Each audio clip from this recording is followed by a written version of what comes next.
Seni kapak geldin valla. He. Allah'tan Oğla, insanın ne kadar aciz ekanligi, Allah'ın kudretinin ne kadar küçük ekanligini ko'rsatadigan bir signal. Shundaqmi? Bu gapni so'zlayman.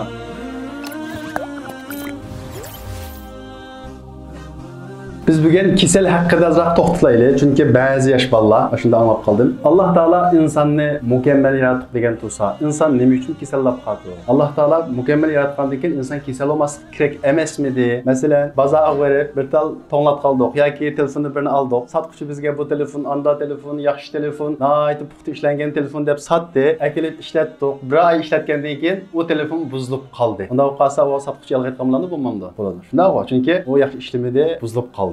Shuningdek, Alloh taolo Qur'on Karimda laqad xalaqnal insana fi ahsani taqvim. Biz insonni eng go'zal, eng puxta shaklda yaratdik dedi. Unda degan tursa, inson nima uchun kasallab qoladi? Alloh taolo puxta yaratgandan keyin, mukammal yaratgandan keyin inson kasallab qolmasligi kerakdi deb haqiqatdan qiyib ketgan ma'lum bir yoshni anglab qoldik. Shuning uchun bu haqda buning tavhid qismiga tutishadigan taraf bo'lganligi uchun qisqacha to'xtalib o'taylik dedik. Oldi bilan mukammallik degan nima? Ya'ni bizga bir telefonni bir sotquchi bu telefonni yaxshi ishlaydi deb sotdi deylik. Buzilib qoldi. Biz bu telefonni yaxshi telefon emas, mukammal telefon emas deymiz. Chunki u ishlamadi, ya'ni so'zlashanmadik, ishlatamadik. Shundaqmi? Demak, bir narsa yasalish g'oyasiga xizmat qilinmasa, u narsa mukammal bo'lmagan bo'ladi, yaxshi yasalmagan bo'ladi. Shundaqmi? Bir tal to'nglatqa olgan bo'lsak, u to'nglatqa bir oy ishlatgandan keyin buzilib qoldi, suvitanmidi, muziltanmidi. To'nglatqaning asli yasalish maqsadi nima?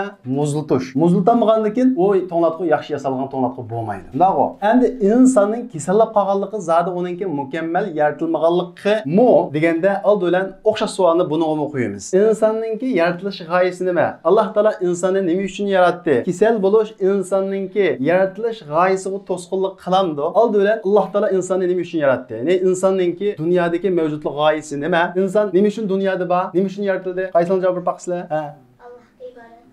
İntayin to'g'ri. Allohga ibodat qilish uchun. Biz Allohga ibodat qilish uchun nima ish qilishimiz kerak? Allohni tunishimiz kerak. Allohni bilishimiz kerak. Shuning uchun Alloh taoloning Qur'on Karimdagi "Men inson va jinlarni faqat men ibodat qilish uchun yaratdim" degan bu oyatni tafsirshunoslar nima deb tafsir qildi desanglar, "Men inson va jinlarni meni tunisin uchun yaratdim" deb tafsir qiladi. Li ta'rifun, ya'ni meni tunisin uchun deb yaratdim deydi. Ya'ni Alloh taolo insonni yaratishdan ilgari koinotni yaratdi, quyoshni yaratdi, havoni yaratdi, suvni yaratdi. Insonga kerakli bo'lgan hamma narsalarni yaratdi. Undan keyin Alloh taolo insonni yaratdi. Dunyodagi koinotdagi hamma narsalar inson qarg'udek bo'lsa, o'ziga xizmat qiladi. Suv, quyosh, uha, kala, hamma narsa biz uchun xizmat qiladi. Demak, inson bu koinot qarab turib, bir yaratquchininki, ya'ni o'zini yaratgan zotninki koinotni unga bo'ysundirib berganligi, bir yaratquchining boy ekanligini aql ko'z bilan ko'ralaydi. Shunday biz buni ilgari darsimizda dedik. Ya'ni Allohning borlig'ini ko'ralaydi. Undan keyin biz Qur'on vahiy orqali Allohningki sifatlari orqali Allohni tunuymiz. Biz Allohni tunugan vaqtimizda yaratilish g'oyamiz uchun xizmat qilgan bo'lamiz. Shundaqla biz Allohni tunugan vaqtimizda Allohga haqiqiy ravishda ibodat qila olamiz. Masalan, bizga ibodatlarning egri kelishi Allohni tunumaganligimiz. Hozir masalan kipligida Cumhur raisi resimga ishga bursa,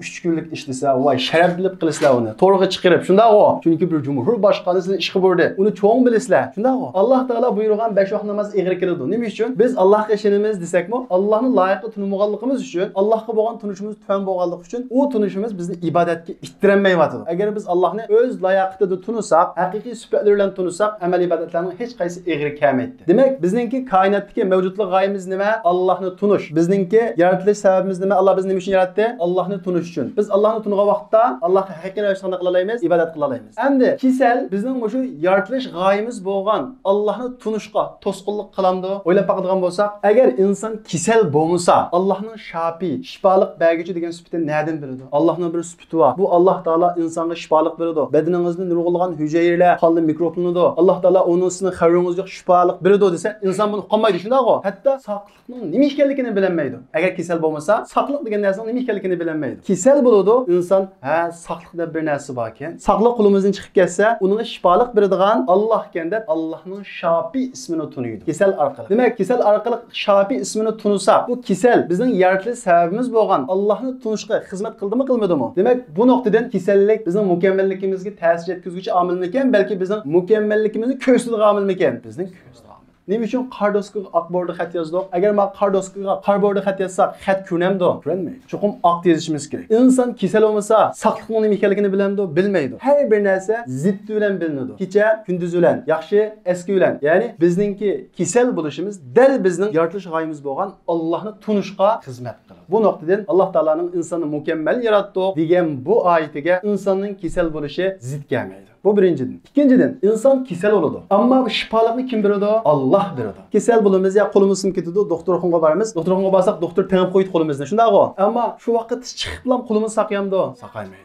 Putimiz sinib ketib, doktorxonaga borsak, putimizni tengib qo'ydi, saqlang deydi. Nimani saqlang deydi? Saqishini saqlang deydi. Saqishini saqlang deganga Allohning shifolik berishini saqlang degan gap. Demak, doktorning qo'ldan kelmaydi. Bir telefonimiz buzilib qolsa, remontga olib shu vaqtda o'ngishiladi, shu vaqt ishlatalaymiz. Mana o'ngishgan bo'ladi. Ammo doktorxonaga boramiz, uni qo'ldan keldiganini qiladi. Qo'limiz jarohatlangan bo'lsa, mikrobni qolmaslik uchun tengib qo'ydi, dezinfeksiya qiladi, lekin shifolikni qanday qiladi? Saqlaydi. Demek bevosita kasal Allohni ko'rsatadigan bir alomat. Bevosita. Masalan, qo'limizning hujayrasi odatda 4 haftada bir qatim terimizning hujayrasi yangilanib turadi ekan. Shunda ular zaxmlangan hamon bu terimningki hujayrasining yangilanish nisbati 2 hassa tezlashib, o jarohatni saqaytishga tezlashadi ekan. Demak, kim qildi buni? Mushum Allohningki bir bizga doim shifolik beradiganligiga ishorat qilindi qolmamdi. Masalan, mao qo'l zaxmlandi shundami hozir? 30 kunda saqish ahvolini tezlatgan videosi mao. Zaxmlandi 4-kuni, 5-kuni, 6-kuni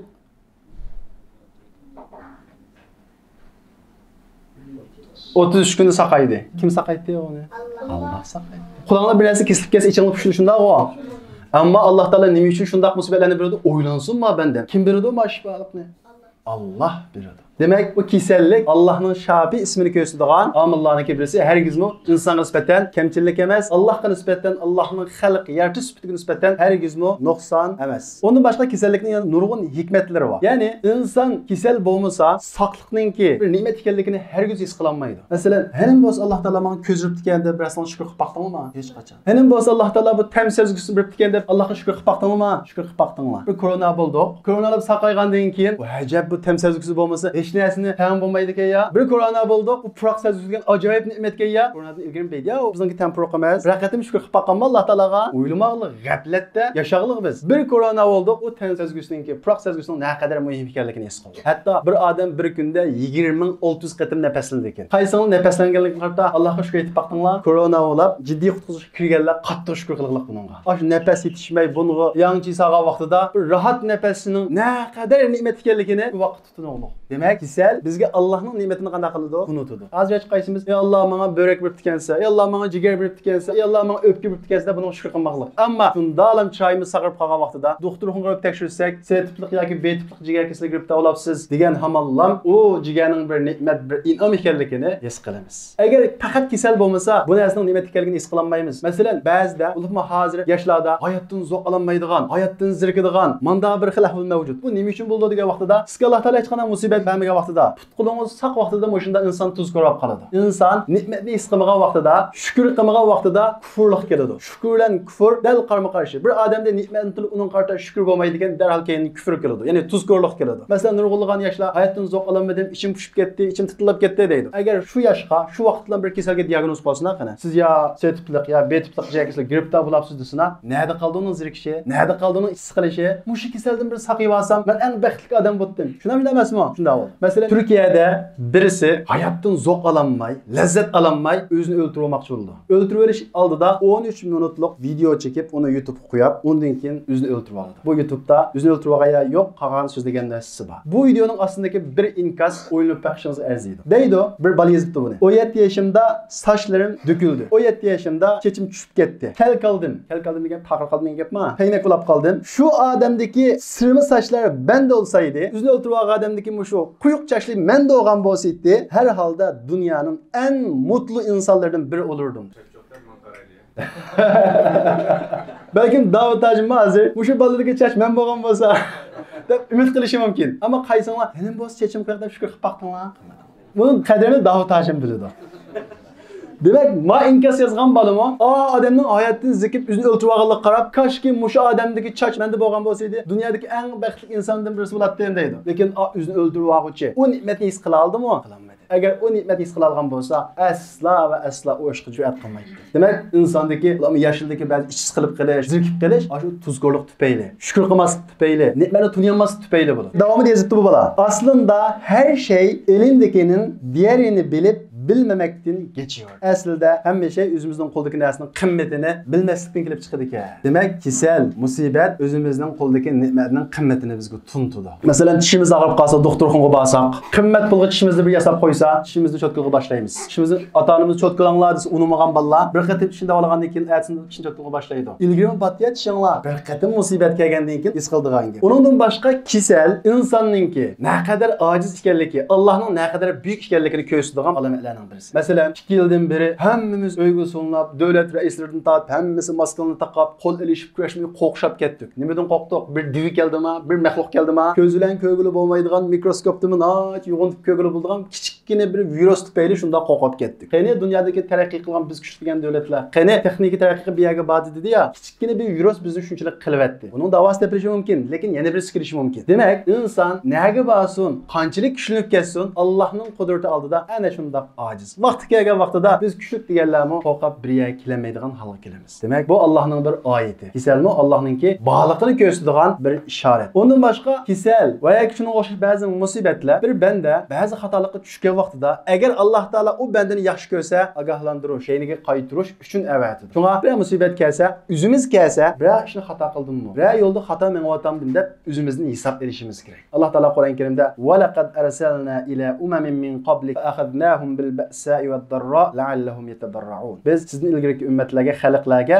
elchilarni avatdik. Ularga har xil qiyinchiliklarni berdik. Kasal uning o'xshagan. Nima uchun? La'allahum yatadarra'un. Kashki Allohga iltijo qilish uchun, Allohni tunish uchun. Voy, men bir sog'lom odamdim. O'zimni hammadan kuchli his qilatdim. Nim bo'p kasal bo'lib qoldim. Nim bo'p bu topgan pullarim ishlamadi. Bu texnikalar ishlamadi. Ha, bu yerda bir kuchli bir zot bor ekan. Hamma narsaning, hamma kuchning ustida bo'lgan bir zot bor ekan deb Allohga qaytsin uchun bu shunday bayasnaqlarni avatimiz deydi. Undan boshqa kasal bizning qalbimizni poklaydi. Masalan, pul topgan vaqtimizda pulumizga ishinib, o'rnimizga ishlab ketgan vaqtida bir kasal sab qo'ydi Alloh taolo. O kasalga bizning o'rnimiz ishlamaydi, pulimiz ishlamaydi. Bu vaqt insonning qalbidagi o kibr, o cho'ngchiliklarning hammasi yo'qaydi. Hatto boshqalarga bo'lgan o'ch, adovat, xat, men uning bilan yaxshilashmayman degan vaqtida Alloh taolo bir kasal berib qo'ydi. Jon talishimiz, o'lib ketganlik qo'pimiz u vaqtda dunyodagi talash kuchlik narsa emas ekanligini, asli bir oddiy ishlar uchun ko'ngil og'ritmasak bo'ldiganligidan iborat qalbimizni qanday qiladi? Poklaydi. Shunga Mavlana deydi, kasal, musibat xuddi bir odamningki kaltakulan gilamni urush orqali gilamning to'pisini chiqarganga o'xshash bir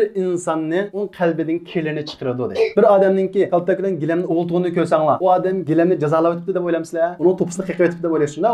Dal shunga o'xshash Alloh taolo bizga kasal bergan vaqtda yoki bir musibat bersa, Alloh taolo bu kasal orqali yoki bu musibat orqali o bandani poklab o'tibdi deb tushunishimiz kerak. Ondan boshqa kasal yoki ondan boshqa musibatlar ilohiy rahmat deyiladi. Kasal ilohiy rahmat. Qanday rahmat? Payg'ambarimiz Muhammad alayhisalom: "Ma min muslimin yusibuhu adha maradun fama siwa." Qanday bir musulmonga bir kasal yetsa va yoki undan boshqa bir aziyat yetsa, Alloh taolo shu kasalning tatgan shu jafosining baravariga uning xatoligini tushiradi deydi. Xuddi daraxtning yupurmoqqa tushganga o'xshash bir odamga kasal yetgan bo'lsa, shu sababli uning xatoligini tushiradi deydi. Shundaqla bir odamga kasal yetganligi, musibat yetganligi hargiz bir odamningki Allohning u odamni yomon ko'radiganligi tufayli emas. Hargizmi bir odam kasal yetgan bo'lsa, u odamga ha, Alloh yomon ko'radi ekanmi odamni? Shu kasal uribdi deb asla o'ylamanglar. Bu nihoyat xato bir qarash. Dal aksicha. Alloh taolo qanday odamga musibat uradi, qanday odamga kasal uradi? Yaxshi ko'rgan odamga musibat uradi. Yaxshi ko'rgan odamga kasal uradi. Nima uchun? Payg'ambar alayhissalom hadisda: "Iza aradallohu bi 'abdihi al-khayra." Alloh taolo o'zining bandasiga bir yaxshilikni iroda qilsa, ajjalalahu al-uquba fi dunya. Uning azobini dunyoda beradi deydi. Ya'ni bir banda osilik qildi Alloh taologa. Hammamiz bilib bilmay osilik qilib solamiz. Agar Alloh taolo o bandani yaxshi ko'rsa, bu bandani men qiyomatda azoblamay, abadiy hayotda azoblamay degan iroda qilgan vaqtida u azobini yengil holda bir kasallan, bir musibat bilan mushu dunyoda beradi deydi. Va iza aradallohu bi 'abdihi sharra. Agar Alloh taolo bir odamga qilgan gunohi sababli bir yomonlikni iroda qilsa, amsaka anhu bi zambihi deydi. Uningki shu gunohiga qo'yib beradi deydi. Hatto qiyomatda jazolash uchun deydi. Demek o'zimizga bir musibat kelsa, kasal kelsa, hargizmi Alloh meni jazolabdi, Alloh meni yaxshi ko'rmaydi ekan emas, Alloh meni yaxshi ko'radi ekan. Balki o'zimning bilib bilmay qilib solgan gunohim tufayli Alloh taolo bu vaqtlik dunyoda menga bergan azobni oldiratqa o'xshaydi deb tushunishimiz kerak. Bundan boshqa nurg'unlagan hadislar bor. Shunga bir odam kasal bo'lsin va yoki biz kasal bo'laylik, birinchi qilib bizning qilgan ishimiz qanday qilamiz? Allohga qarata yaxshi gumonda bo'lamiz. Ya'ni Alloh bu kasal orqali mening gunohimni yumoqchi, mening qiyomatdagi o'rnimni yuqori ko'tarmoqchi deb bunda o'ylashimiz kerak. Payg'ambar alayhissalom hadisda hech qanday kasal bo'lmagan imtihon qilinmagan kishilar qiyomatda dunyoda imtihon qilingan, kasal kelgan kishilarning erishadigan savob mukofotini ko'rgandan keyin koshki dunyoda bil maqarib qaychilar bilan mushunda qiynaladigan shaklda bir kasal bo'lsak bo'pti ekan deb qiyomat kuni buni orzu qiladi deydi. Shuning uchun kasal bo'lganlarga aslo va aslo tuvan ko'zimiz bilan Allohning jazosiga uchragan shaklda bunda qaramasligimiz kerak. Chunki payg'ambar alayhissalom dedi, "Fayubtalar rajulu ala hasbi dinihi." Har bir odam o'zining diniga yarasha imtihon qilinadi. Dini kuchli bo'lsa,